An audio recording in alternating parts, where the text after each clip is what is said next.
Want to learn all about the hockey leagues in Sweden? If so, this video is for you. We're going to cover each league in Sweden at the senior level, moving from the Swedish Hockey League at the very top all the way through HockeyAllsvenskan, Division 1, and the lower divisions. Whether you're a player that's interested in playing in Europe yourself, or you just want to learn more about the levels and tiers, by the end of this video, you're going to know all about the leagues in Sweden, as well as a bit about the culture off the ice, everything from IKEA to Henrik Lundqvist's hair. Okay, maybe not that last part, but you get the point. Let's get started. Starting out, we have the Swedish Hockey League, aka the SHL.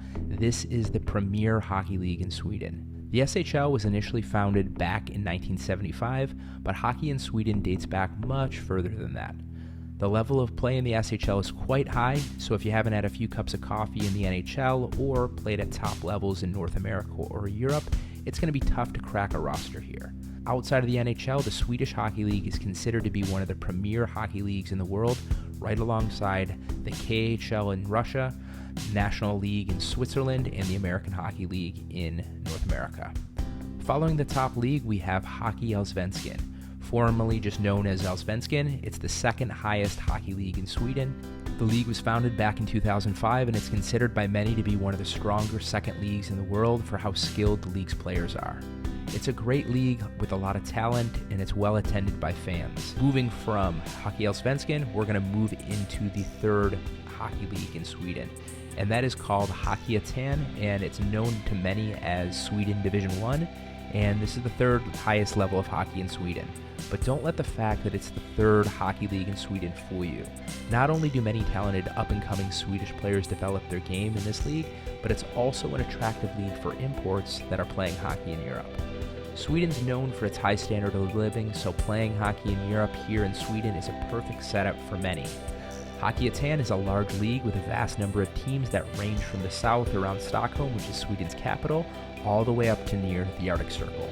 Clubs here, on most clubs, will expect high-caliber import players for their organizations, so if you haven't played pro yet or you aren't coming from NCAA, U Sports in Canada, or Major Junior, it's not going to be super easy to attract attention from these teams from afar. And there's always exceptions, but it's important to note that clubs here are looking for high-level players each team to really produce for them if you're coming in as an import.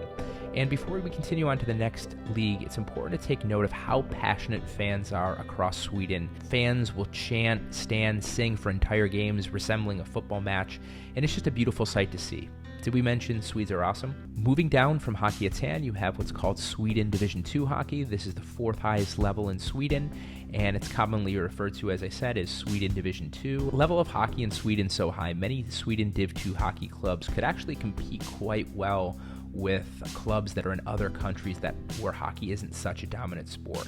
And honestly, the same can be said about the Finnish neighbors next door. The level of hockey in Scandinavia here is just high. So much like HockeyEttan, which is one level up from Division 2, they have a large number of teams across the league, and really, financial budgets and sponsors can really vary greatly from one team to the next. Regarding imports in the fourth Sweden Division 2, you can find a good mix of imports that have junior experience, some with collegiate university experience, and some of them come to good arrangement with clubs. Coming out of Sweden Division 2, we have two more leagues we're going to cover quickly, which are Division 3 and Division 4. These lower divisions in Sweden still carry some players that have previous professional playing experience and still quality level hockey, and both locals and imports can have an amazing experience playing in these tiers based on their skill level. Just as we mentioned earlier, Sweden is an amazing country to live in culture-wise off the ice, as well as the high tier and caliber of hockey as a hockey country in general. Based on the information we've covered on the various leagues in this video, we now hope you have a little better sense on the tiers and level of plays here that's to be expected. Now the question is, if you're a player, are you good enough to play in Sweden?